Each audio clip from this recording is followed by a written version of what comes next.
అత్యవసర సమయంలో మాకు ఫోన్ చేయండి. మేము వచ్చి మీకు తిప్పలేమని ఉంటే తీరుస్తాం, మీకు సాయం చేస్తాం. ఏదన్నా ఎమర్జెన్సీ అనిపిస్తే 100 నెంబర్కు ఫోన్ చేయండి. మర్చిపోవద్దు, మీకు సాయం చేయడానికి మేము 24 గంటలు తయారుంటాం అని పోలీసు వాళ్ళు చెప్పుకుంటారు కదా. కానీ అది కొన్నిసార్లు అడిట్ అవుతుంది. ఇగో ఈడ అట్లనే అయింది. ఇక చూడుండ్రి, ఈ పెద్ద మనిషి ఏదో చెప్తున్నాడు. ఏమైంది సారు? ఏం జరిగింది చెప్పండి ఒకసారి. ఇటు పక్క పోలీసు వాళ్ళు గద్మాయిస్తున్నారు. అసలు ఏమైందో చెప్తలేరు కదా ఇల్లు. ఏంటిది వచ్చింది? ఏడికొచ్చింది?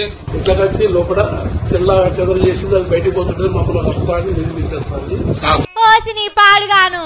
కుక్కొస్తే పోలీసు వాళ్ళకి ఫోన్ చేసినావా? గమ్మతుంది మీ ముచ్చట. పోలీసు వాళ్ళకే ఫోన్ చేయాలని ఎందుకు అనిపించింది?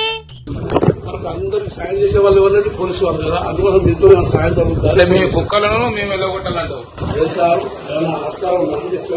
ఈసారు పోలీసు వాళ్ళ అడ్వర్టైజ్లు బాగా చూస్తున్నట్టున్నాడు. కుక్కొచ్చిందని పోలీసు వాళ్ళకు ఫోన్ చేసిందట. అట్లెందుకు చేసినవయ్యా అంటే, ఏదన్నా తిప్పలుంటే ఫోన్ చేయమని మీరే కదా చెప్పిండ్రు, అందుకే చేసినా అంటున్నాడు. మన తెలంగాణలో అయింది ఇది. ఇంటికి వచ్చిన పోలీసు వాళ్ళు ఈ పెద్ద ఆయన మీద కోప్పడ్డారు. కుక్కలు రాకుండా గేట్ వేసుకోవాలి గాని మాకు ఫోన్ చేస్తావా అని మస్తు గరమైండ్రు. దానికి తాళం వేసి ఇప్పుడు గేటు తాళం వేసుకోవాలి. మీ ఇంటికి తాళం వేసుకునే బాధ్యత మీది కదా. ఇప్పుడు దానికి అడ్వర్టైజ్ ఎట్లా చేస్తారు చెప్పండి. కానీ పోలీసు సారు దొంగలను ఎటుగుట్గా పట్టుకుంటలేరు. హైదరాబాద్ లో మంత్రుల క్వార్టర్స్ లోనే దొంగతనం అయింది. కొత్త గ్యాంగులు తిరుగుతున్నాయి.